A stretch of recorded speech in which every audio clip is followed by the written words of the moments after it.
Do you find yourself wondering where God is during this moment in time? Why he's not moving in a way that's far more visible? Well, that's exactly what we're going to talk about today, is how people miss the movement of God through tough situations. Here's the first thing I want to do. I want to take you into Genesis. And I want you to understand that we're going to be coming out of Genesis, the first chapter, and part of the second chapter. But our focus is on the creation of the world. Because if you first understand how this world was created, then this will make more sense to you what we're getting ready to talk about. We don't often stop to consider the fact that God gave us an automated system and what it means when he told Adam, I give you dominion. You see, we have control over how we deal with the earth. The reality was, it was never our design to deal with this planet or the people on it without the guidance and assistance of our Father, our Heavenly Father. Because we have chosen to walk away from his way, now what we're seeing is the evil of man.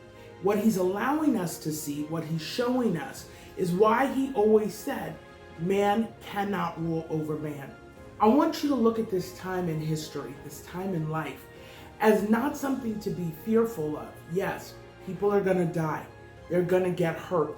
They're going to be okay.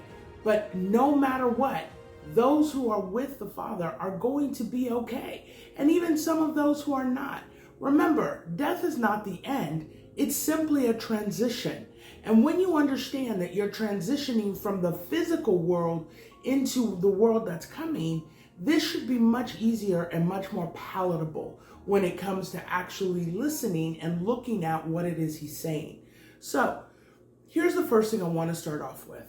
The automation of the earth. Everything that God did for us, he did in an automated fashion.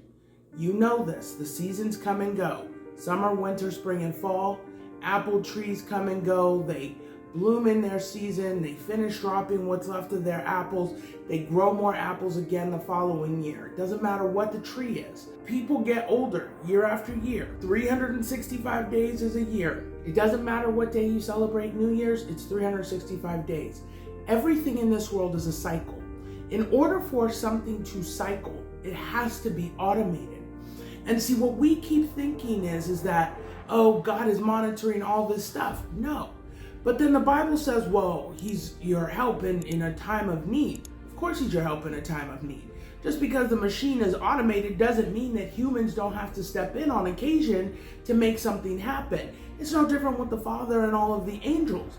There are times when things happen in this automated planet and he goes, ooh, that outcome is not good. And he steps in and he stops it. The automation of the planet does not negate his willingness and ability to step in at any point in time he chooses.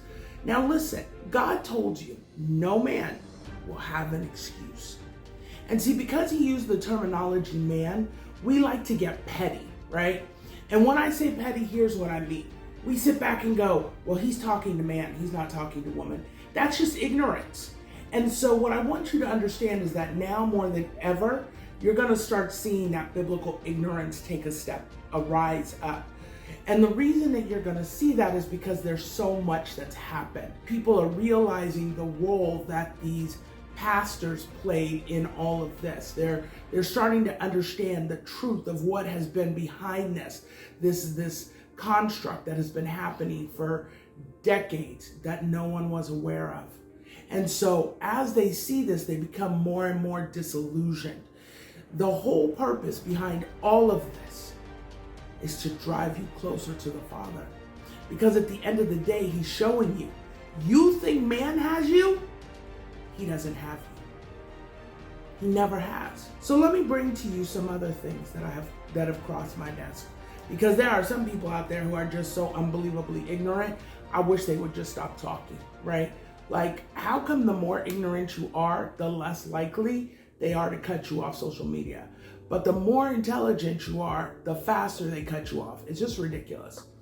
So someone said, well, there is no God, and we know that because God would be a masochist or something like that was the terminology that he used, because he set Adam and Eve up for failure by putting the tree of good and evil, the tree of the knowledge of good and evil in the garden. What he didn't talk about was the abundance of trees. And see, that's how you begin to know when people are ignorant.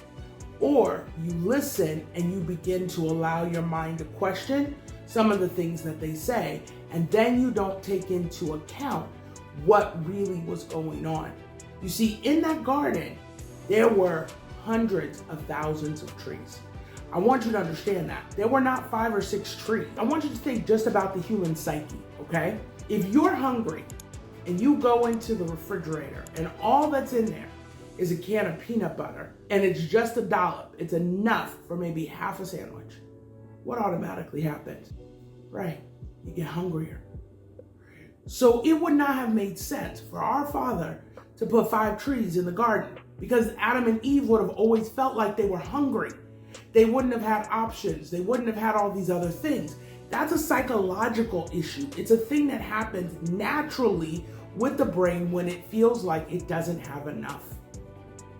That was not the case. Their food was abundant. They weren't without. They were not lacking anything. 1 tree out of hundreds of thousands, that's not somebody setting you up for failure. That's you looking for trouble. You see, you don't always have to find trouble. Sometimes we walk into trouble because that's exactly what it is that we're looking for. You don't have to find trouble. You just have to choose not to walk in it. And that's the thing that I really want you to start understanding while you're looking at what's happening out here. Are there going to be bad times? Yes. Are bad times still coming? Yes. But there are things that you can be doing to change this. I want you to understand today more than ever that God is 100% for you. If you will call on him, he will be there. And so what we've decided to do going forward is that we've decided to create a guide to help you figure out how to navigate this time, how to build a relationship where you're actually hearing the Father. And so with that, I want you to click the link in the description below and download your guide. It's a simple guide, but it's a workbook. I want you to understand that whenever I tell you it's a workbook, you need a pen, you need some paper, and you're gonna sit down and you're gonna write. Because you gotta get this stuff from your head, out of your system, and onto the paper. Sometimes you're gonna have to go through all the negativity that's all inside of you. You have to start moving in the steps that are going to clean you out and help you to be successful, all right? What I want you to take away from today's message are 3 things. Number 1, everything is gonna be okay. God hasn't left us, he is still here. Number 2, you have to ask for him in the way that he's told you to. And it's not that complicated. It is very simple. Seek and you shall find. Knock and the door will be opened. Ask and you shall receive. He didn't put a time frame on it. If you ask, it's coming. You just have to keep getting ready for it. And so over these next few Fridays, over these next few Bible study days, I want you to start standing with us as we walk through how to get your prayers answered faster, okay? And what it is that you need to be putting into place to make sure that what you are asking for, he is able to bring. And how to put yourself in a situation where you are safe. Now, we're not going to cover things like, off the grid homes. No, we are only dealing with the spirit and how to put your spirit in a space where you're safe. All right? I'll see you next Friday.